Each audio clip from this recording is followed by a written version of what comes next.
Hello. Oh my gosh. You guys, it's so beautiful. Oh, it's so pretty. I'll wait for some people to get on it before I start showing everybody everything. Oh, so amazing.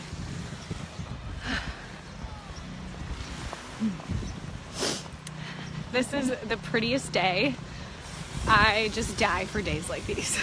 These are the best. Oh. Hello, as you're jumping on. I know this is probably not a good time to Facebook Live, but I usually do them earlier or later in the day. But I'm just getting started. Hey, Aunt Tammy. I'm walking in Central Park, and there's some snow removal going on right now.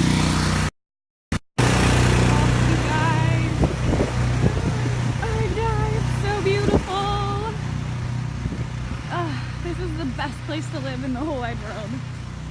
I haven't seen weather. I have not seen weather in 5 years, I think. 5 years. So yeah, this is a miracle for me. So beautiful. Look at the lake is like starting to freeze over a little bit. How awesome is that? So pretty. As you're jumping on, tell me where you're at right now and what the weather looks like for you.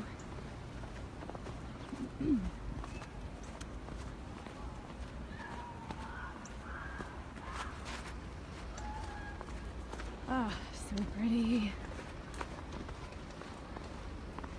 So I'm on the north side of the park right now, 5th Avenue.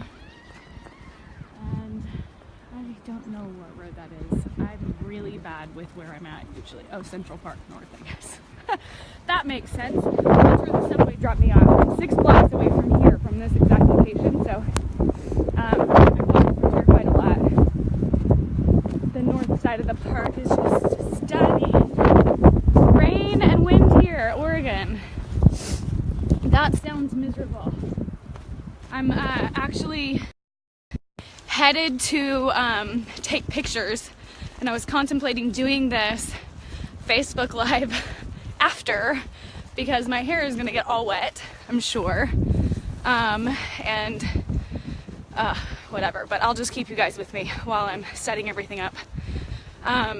So I was walking through, well, this is the first time I've seen this much snow in a while. When I was here, Hey Stacy Collins. Yes, it's been so long. Oh, I love that. Thank you. Thank you for watching, and thank you for those words. Hey Katie. Yeah, Snow Bunny. Woo! Exciting. Yay. This is so exciting to me. No idea. It reminds me of Oregon, but better. Alan Palmer, welcome to town. Thank you, thank you, thank you. Yeah, so do you guys ever, well, am I the only one, I guess, is what I'm gonna ask. Snow, Destiny, yeah. Am I the only one that like goes in search of the snow that's never been stepped on before? There's a spiritual lesson in that, and I'm trying to figure out what it is. This morning, in the past actually couple of days, I've been thinking about what I was going to talk about next, and I miss you too, Destiny. I miss your mama too. Give her some hugs and some kisses. So I was thinking about what I would be teaching on next, and there's a lot of things just I'm getting clearer and clearer, and I think that that has a lot to do with me taking this massive leap, moving to the city.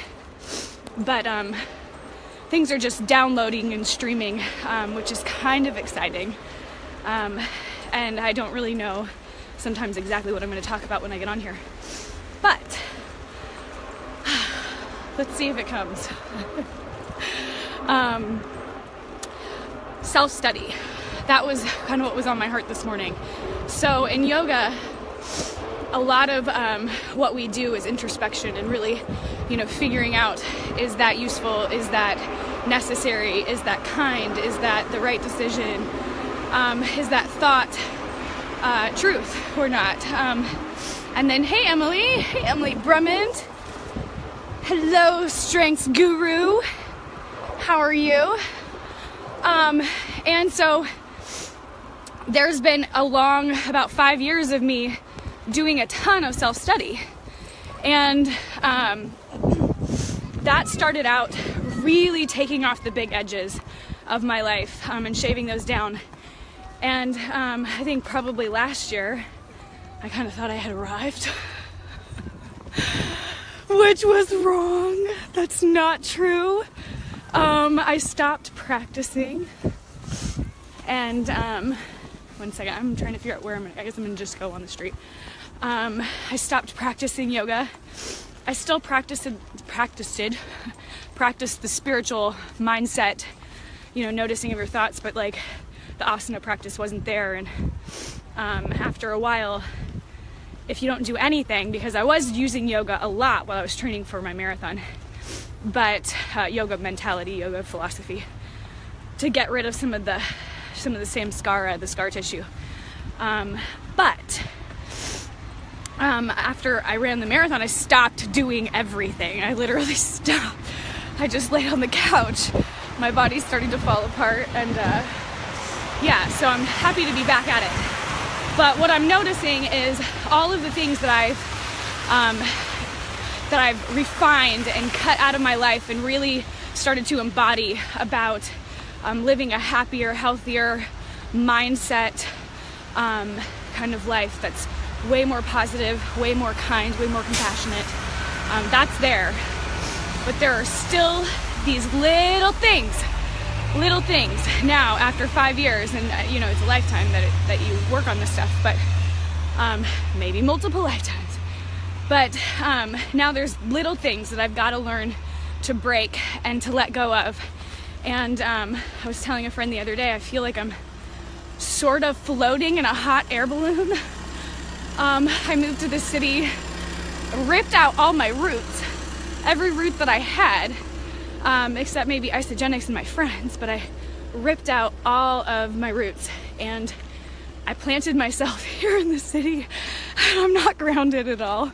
And I'm trying to be grounded, but the ways that I'm trying to be grounded are actually bad habits, like old habits, because those to me make me feel a little bit heavier, and I'm very light right now, and I just need that support of the earth.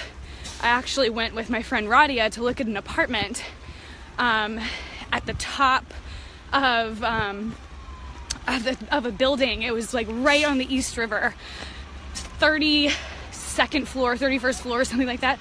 And I went up there, and this was right before I moved, and I was like, I'm gonna barf. I can't be up here. I'm already too light right now. Like, I just freed myself from a lot of baggage. I'm already so light. I need to be next to the earth and ground myself. So even now, I'm cutting out some of those things which are really scary, and I have to learn how to replace those things with better grounding mechanisms. So instead of falling back into bad habits that I just got rid of with new people, or falling into bad habits with my health, or any of that, I need to find the things that are healthy, the outlets that are healthy to ground myself, so that I can do all of this work. Otherwise, it's going to be kind of a floaty mess, and it won't be as effective. How are you guys feeling today? I'm going to give you another view of the pretty. Y'all, don't kill me, but look, no gloves. Don't kill me. I really don't feel like I'm a body. Hey Rosa, where are you at in the city, love? You guys, if you are in New York City, where should I take pictures? In the park? I asked a friend, but he said everywhere. Yay, hey Natalie. So pretty, right? Oh my gosh. So I'm walking along the east side of the park. That's the park right there. I take that MTA bus a lot when I want to go somewhere fast from my house on the Upper East Side, because that's the quickest way. Otherwise I have to go all the way down around the park on the 1, 2, or 3 No, the 2 really, and then go back up on the Q, which is ridiculous. School got canceled. Awesome. Well, what are you doing today? Come play with me in the park. I'm gonna go take pictures. Now my hair is all crappy. That's okay. Man. So yeah. There's a lot that I want to talk to you guys about. If there's something that you would like me to maybe expand on that you think that I might have any insight on after all of this time learning what I've learned, please let me know. Yeah, more snow than Michigan. We've got, seriously, Julie, we have got like 8 to 10 inches at least. I think we're gonna get 12. So happy. Everybody shuts down here though. It's awesome. Considering that, I feel like they just, I don't know. I guess in the South they slow everything down too to a stop, and people die on the interstate because they're all stuck in a traffic jam because we have no snowplows there. But here, they already got their stuff together. Look at that, the street. It's all good to go. Hello. Hey, Cassie. Hi, cousin. Come visit me in New York City. Oh, you guys, there's no better life. So much gratitude right now. Really, seriously. Pinch me. Like, this is the most beautiful, beautiful, beautiful life. Oh. Seriously. This beats alligators. I'm just gonna say. It beats alligators. Oh, you guys. That's the other thing, is when you start to look at everything through the eyes of gratitude, there's nothing that could ever be wrong with your life. Nothing. And all the things that seem like pain and struggle and suffering are making you into who you are supposed to be. Have gratitude for those things as well. Tony Robbins, have you guys watched that Netflix documentary on his I'm Not Your Guru? So good. So good. Okay, so one of the things that struck me, and I was talking about this on Instagram Live last night with my friend Patty, but one of the things that really struck me about that Tony Robbins documentary was, and this is something that I hadn't actually even thought of yet, or had been exposed to. Yes, please go watch today. It's so good. Was, if you're gonna blame people for all the bad shit in your life, you better blame them for the good shit as well, because that's what made you who you are. And because you had that lesson, you can now be the person that you are today without those things in your life. Tony Robbins' mom, I'm gonna get on a first name basis with Tony Robbins. You just wait, we're gonna be like buds. We're gonna be like best friends. He's coming to Celebration, Isogenic Celebration. I'm so excited. But no, Tony Robbins and I, we're gonna be like best friends. Yeah. Hey, I'm gonna script it. It's gonna happen. So yeah, but his mom beat the crap out of him.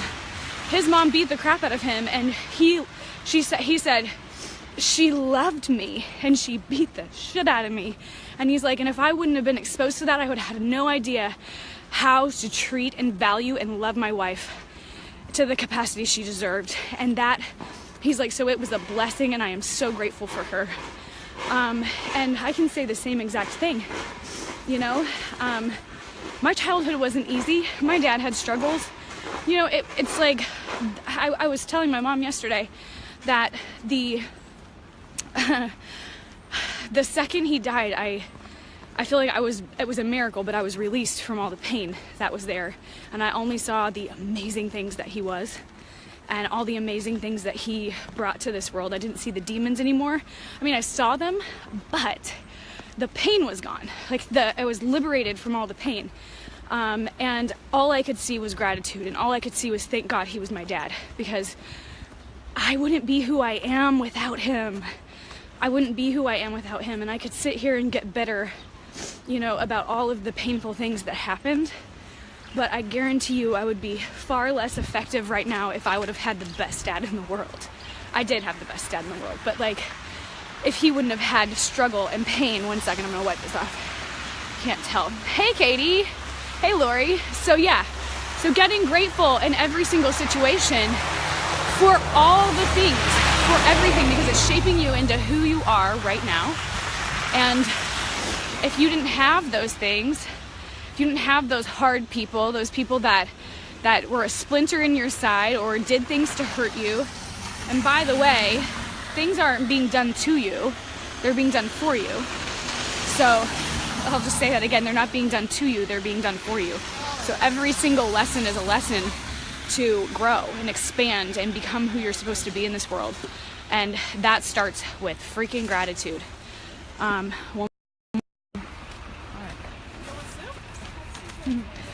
got people now hanging out next to me. Yes, so Julie Carey. And I've been talking about this a little bit, right? So gratitude is not default for a lot of people. I think we are born that way. I think we unlearn that. I really do. I believe we unlearn that.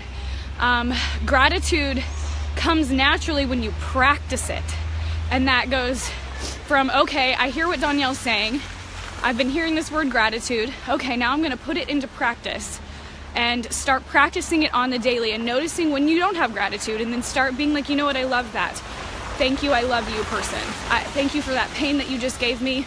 That's going to teach me something. You're showing me something about myself. You're helping. Ryan Brito just texted me. Hi. So you're funny. So anyway, now you just got me off. Thanks a lot. Thank you, got me off track. See. Anyway, so now I have no idea what I'm talking about. Great job, Brian. You want me to stop walking? I guess I will. Okay, so yes, okay, Julie, yes. So when you start to practice it over and over and over again, past the point of you know it and it's freaking boring, you start to embody it. But you have to get past the part where the deception kicks in, where you don't think that you need to do it anymore. And you need to get to the point where it just is who you are. It's your default mode of operation. And if you haven't watched the past couple of Facebook Lives, go back and watch them. All right. Hello. Yes, Lori, right? Team Anchored. We are changing the game. I really feel like, well, Isagenix as a whole is just full of that beautiful gratitude and love for people. And I can't even, I wouldn't be half the person that I am right now without that company and without all of you amazing people in Team Anchored. Oh, love you guys. Let me see what we got going. I'm at 95th. I don't know how far I've walked. All right, well, I should probably find a place to take photos before my hair is completely soaked. All right, I love you guys. Write me some comments below, and I'll see you soon.